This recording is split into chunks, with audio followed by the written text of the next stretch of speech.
everyone, welcome back to my channel, Pastime Etc. Our vlog for today is our flight going back home. Naglalakad na tayo ngayon guys. Papunta tayo sa ating gate 305.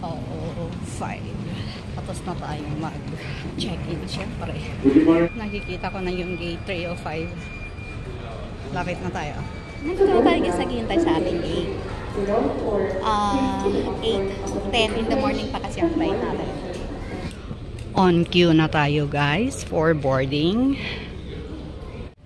Nasa tube na tayo. Papunta na tayo sa plane. Nasa loob na tayo ng plane. Medyo puno. So, makaba ang pila. Kapasok. Ayan, daming tao. Isa dulo tayo. 43C. Kaya, wait tayo na makarating sa ating upuan. Na tayo sa upuan natin, guys. There you go. Andun na ating bag. I wish wala akong katabi dyan para pupunta ako sa window. Ayan. So, nakaupo na tayo. Actually, mabuti ayos naman yung legroom mo, spacious. Kasi yung dalawang hand carry natin, nilagay nga natin doon sa overhead. Humingi tayo na extra. Kasi medyo masakit yung likod ko eh. Kaya nasa likod ko isa.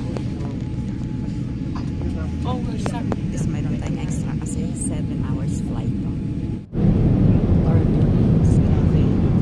Gumagalaw yung lapit pa lang namin sa airport. Sobrang magalaw na agad. Let's eat. Masarap yung food. Medyo spicy. Chicken rice. Pero masarap. Meron ako hindi inumas. Hindi ko maintindihan yung lasa pero tinip na yung ice cream masarap. Meron dito baby. Parang si Mason talaga kung umiyak. Mason, naalala ka ni Lola. Andito na si Lala sa plane eh. Pamaya iiyak ulit siya.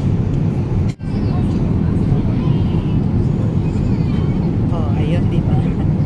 Parang si Mason. Siguro, kasi edad din ni Mason. Kanina sumisigaw din siya. Baka may marinig din tayo ng sumisigaw na, oh, dahil! Oh, dahil! Alala ko na no, sige.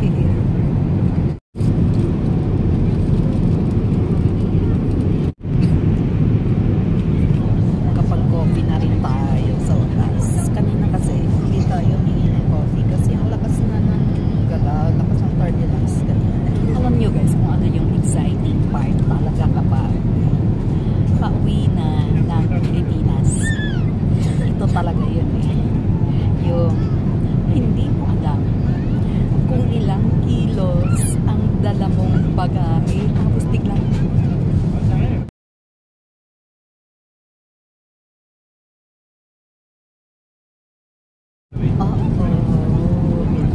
sumabla tayo ng 4 kilos mahigit. Kaya ang ginawa natin, tanggal ng mabibigat.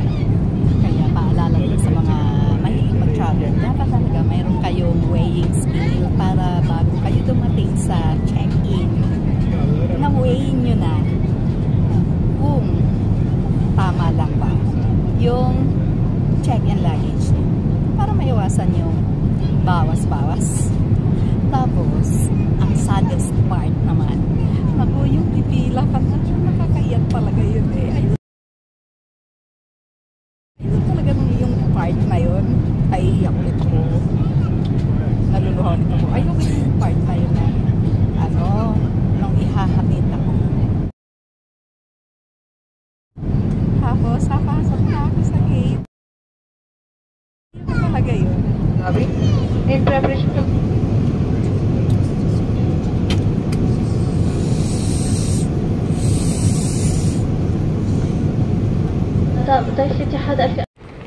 Nandito tayo sa Abu Dhabi International Airport. Zayed International Airport. I mean, hahanapin natin ang gate C33.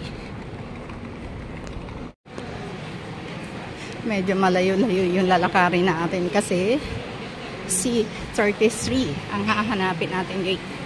Ito na yung last leg natin for this flight going to Manila. Susundan lang natin yung mga arrow kung saan tayo dapat pumunta. So, hindi na natin kailangan magtanong. Kailangan lang natin magbasa. Tapos, 7 hours ang layover natin dito. Kaya, mahaba-haba yun. Pero hindi tayo gutom kasi naka-twice tayong kumain doon sa plane. So, enough energy na yun for the next flight. Kasi, doon tayo kakain ulit. O, diba? Nagigicharge muna tayo dito, guys. 2 AM pa kasi yung next flight natin. Time check for now, 8 PM pa lang. So, medyo 7 hours yung hihintay natin.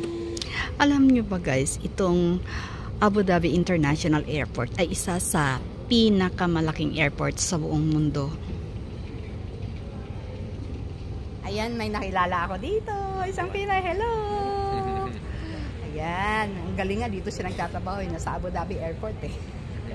May mga kasama akong Pinay dito. Hi! Welcome to my vlog. Nandito na kami sa loob na C3 gate waiting for boarding. Pero matagal pa yun. 2:40 pa. Boarding na tayo, guys. Papunta na tayo sa ating eroplano. Nasa tube na tayo ulit.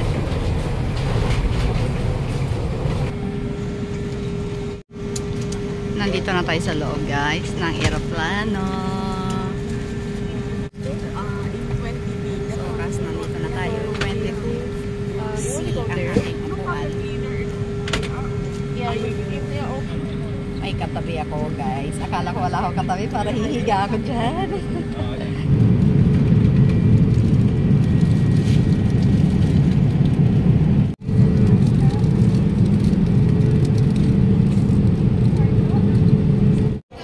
Carousel na tayo.